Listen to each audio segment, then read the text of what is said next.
Ok, les confieso que este video debería salir después del que en realidad va a salir después, porque lo estoy grabando después. Pero como en este tipo de videos yo le pongo una intro pues diferente a todas las demás, por eso va a salir primero, porque todavía no tengo intro oficial. Tengo que ponerme a trabajar en eso.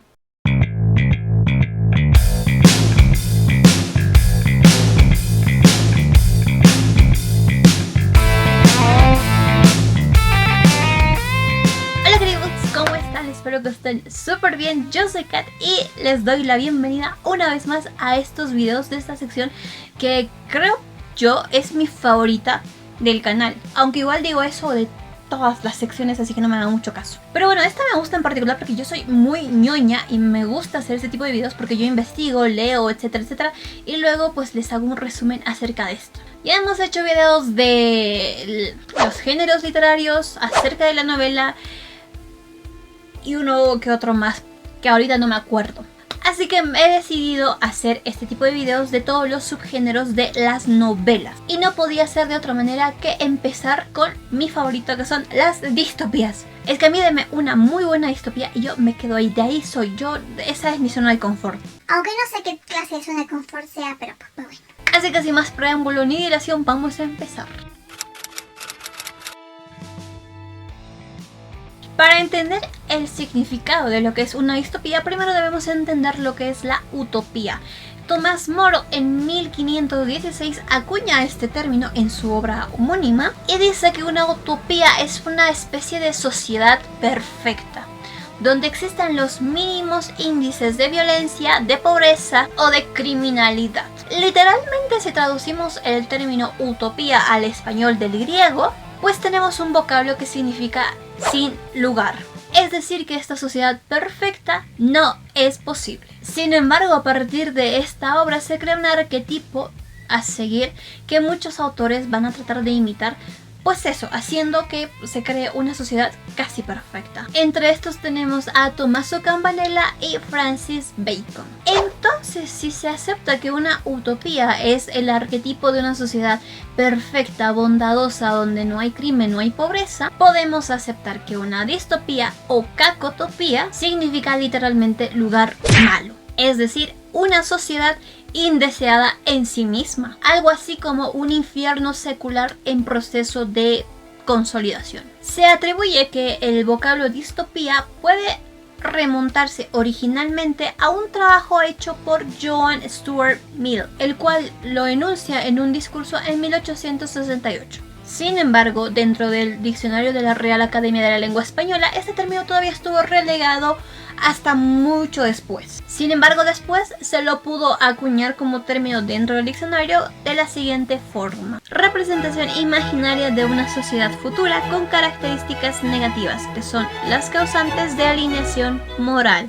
Con respecto al origen de las distopías dentro de la literatura, consensualmente, o sea que todos se han puesto de acuerdo para decir que la trinidad de distopías clásicas compuestas por Un Mundo Feliz, 1984 y Fahrenheit 451 son las creadoras de este nuevo paradigma literario. Sin embargo, se pueden ver todavía escritos muchísimo más anteriores, los cuales hacían referencia a esa utopía que planteaba Tomás Moro de una forma que la contradecía evidentemente. Así encontramos en algunas partes de Los viajes de Gulliver de Jonathan Swift, que fue publicado en 1726. También tenemos las sátiras políticas de Voltaire, o podemos ver ideas embrionarias más o menos como un término distópico, aquella usurpación de la creación del hombre por el dios, en los trabajos por ejemplo de Mary Wollstonecraft Shelley con el Frankenstein. También muchas obras anticipatorias de Julio Verne pueden tornarse un poco distópicas, y las mismas obras de H.G. Wells, que ya muestran una sociedad avanzada en cuanto a tecnología y ciencia que plantea ciertos problemas para la humanidad. Pues bien, ya que las distopías tienen que retratar los males de la sociedad, se fundan en dos características principales. Una es poseer una naturaleza real, que la trama se pueda identificar de forma real. Y la segunda, poseer una naturaleza irreal, que a partir de esa naturaleza real pues se pueda construir algunas cosas imaginarias que vayan a llevar a esa decadencia de esa sociedad. Muchos piensan que las distopías se deben fundamentar en dos pilares principales. En última instancia, toda distopía debería referirse a el poder y todas sus tramas problemáticas. Y en segundo lugar, debe hacer referencia a un momento histórico, político y social donde el lector pueda recurrir como una sociedad real. En definitiva, una distopía debe reflejar el posible futuro de cierta sociedad basado en todo aquello que ya se tiene de forma presente. La mayor parte de las distopías refleja sociedades que son consecuencia o tendencia de las sociedades actuales y todos sus componentes, aunque evidentemente esas consecuencias sean totalmente indeseables. Pueden sonar como advertencias o sátiras del complejo de situaciones que se viven actualmente. Y esto muchas veces está en relación a aquellos finales apocalípticos que a muchas personas pues les gusta bastante. Como les decía, las distopías guardan mucha relación con el momento histórico y político que se está viviendo cuando se escribe. Por ejemplo, aquellas clásicas distopías que se escribieron a mediados más o menos del siglo XX tenían una seria crítica al Estado socialista y al totalitarismo político que se ejercía en ese momento de la historia. Hay una clasificación grande de las distopías, tanto literarias como cinematográficas, que se divide en dos. La primera son las puras, que están basadas en esos complejos culturales, políticos, económicos, sociales, contra los que el protagonista va a luchar. Es decir, que para que una distopía sea considerada pura o exquisita, pues tiene que haber un protagonista que luche contra este sistema armado. Por otra parte están las distopías indirectas, donde el escenario distópico simplemente sirve de fondo, pues la trama no va a partir del hecho de que el protagonista tenga que luchar contra estas fuerzas externas, sino que va a tener que enfrentar otro tipo de luchas, por ejemplo, identidades internas, o lo que pasa en Ensayo sobre la ceguera de José Saramago, donde se muestra la envidia, mezquindad, el egoísmo, la crueldad del ser humano, y pues todo eso se enfrenta en sí mismo. Por cierto, estas últimas son las que más se refieren a escenarios post-apocalípticos. Me recuerda mucho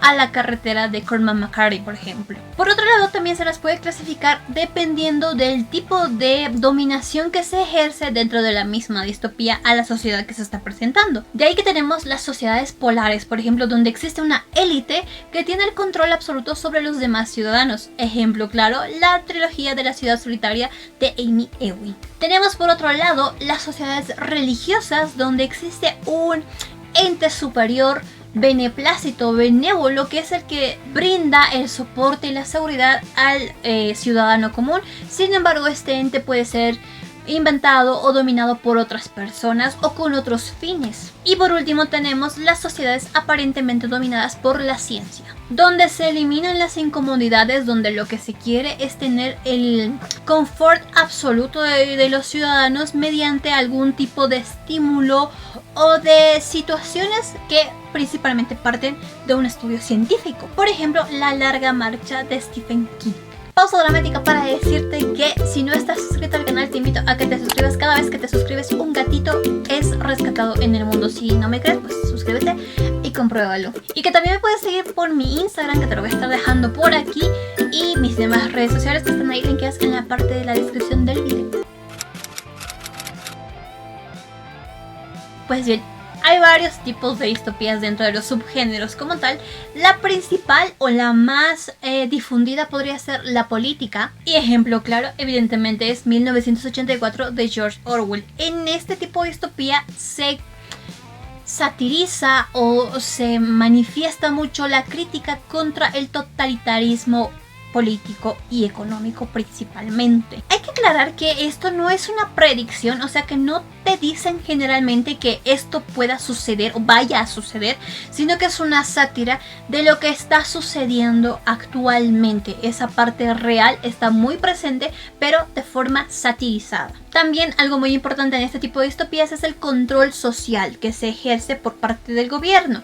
Eso lo vemos reflejado muy bien en 1984 porque tiene el Ministerio de la Verdad que se encarga incluso de cambiar la historia según le convenga a él y además controlar los pensamientos de sus propios ciudadanos para que esos pensamientos coincidan con esta historia cambiada. Luego tenemos a la distopía tecnológica o científica, cuyo mayor exponente es evidentemente Un Mundo Feliz de Aldous Huxley. Describe un mundo de castas y basado en la ciencia y la capacidad de manipulación genética, por ejemplo, predispone a cada uno de sus ciudadanos para que cumpla un rol específico dentro de la sociedad y nunca esté inconforme. Hay una automatización del hombre donde las máquinas llegan a ocupar un lugar más relevante incluso dentro de este tipo de sociedades distópicas, tecnológicas o científicas. Otro ejemplo es un manga llamado Steins Gate, les voy a poner bien el dato por aquí o por aquí, donde hay una especie de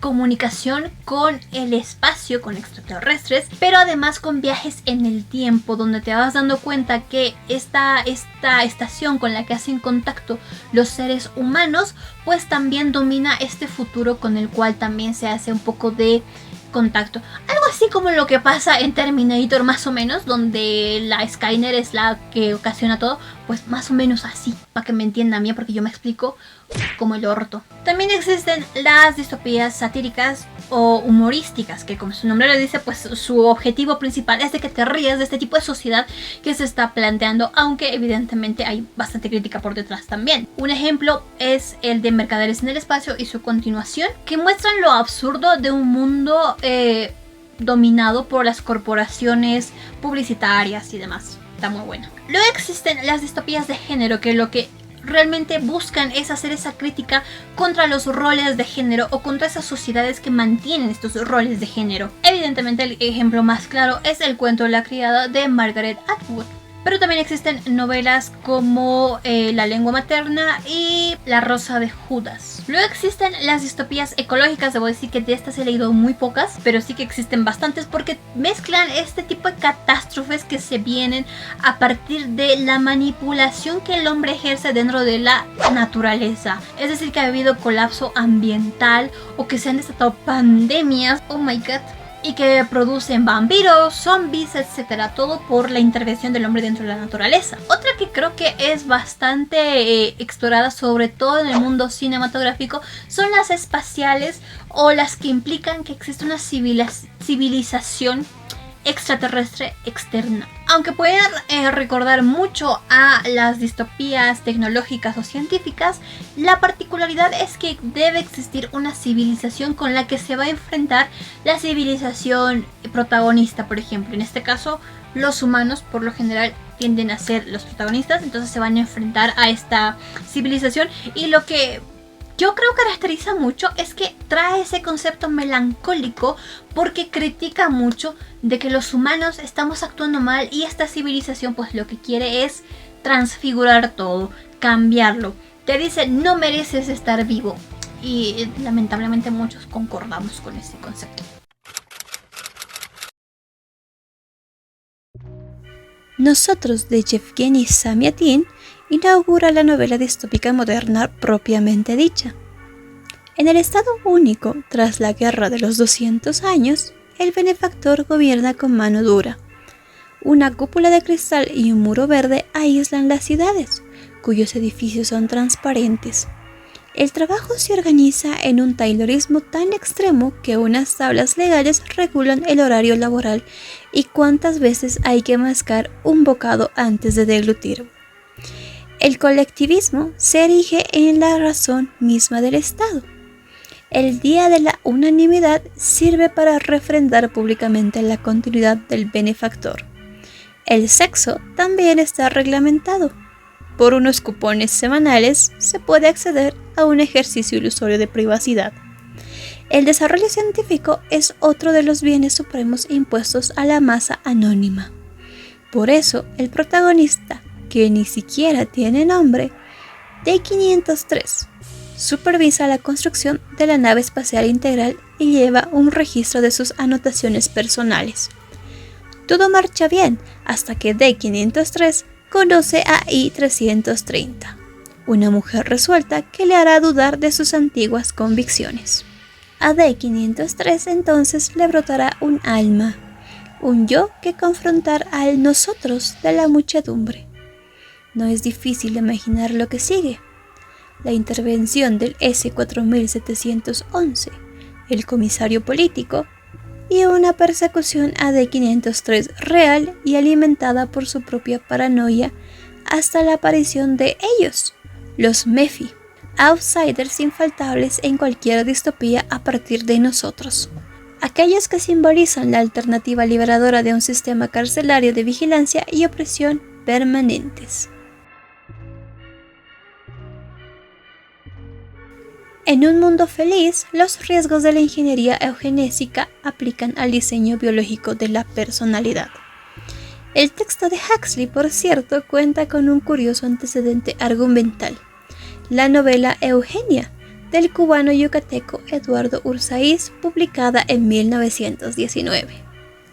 La trama de Un Mundo Feliz se ambienta en el Londres futurista del Estado Mundial del año 632 después de Ford. Todo en apariencia es perfecto. No hay cárceles, ni manicomios, ni pobreza. Se ha conseguido una demora en el envejecimiento. Madre es una palabra impúdica y se alienta la promiscuidad sexual. La vieja religión ha sido desechada y Ford se presenta como un nuevo Mesías a quienes los londinenses adoran mediante ritos, la droga soma y cantos colectivos. Todo ello se sustenta por el método Bokanovsky de reproducción en cadena, a partir de una fusión artificial de los gametos masculino y femenino. Los fetos clonados e incubados en probetas, futuros ciudadanos, después de ser sometidos también a un proceso pedagógico nepavloviano de hipnopedia, pasan a ocupar un puesto específico en un sistema de castas que determina quiénes son los más aptos y quiénes los más estúpidos. Estas marcas genéticas, lejos de ser problemáticas, aseguran la buena marcha de la sociedad. Todos salen a trabajar. Viaja con su superficial novia Lenina Crow a la isla de Malpais, donde el Estado exilia a los inconformistas y en el cual las personas aún nacen contra natura, esto es, directamente del útero de la madre.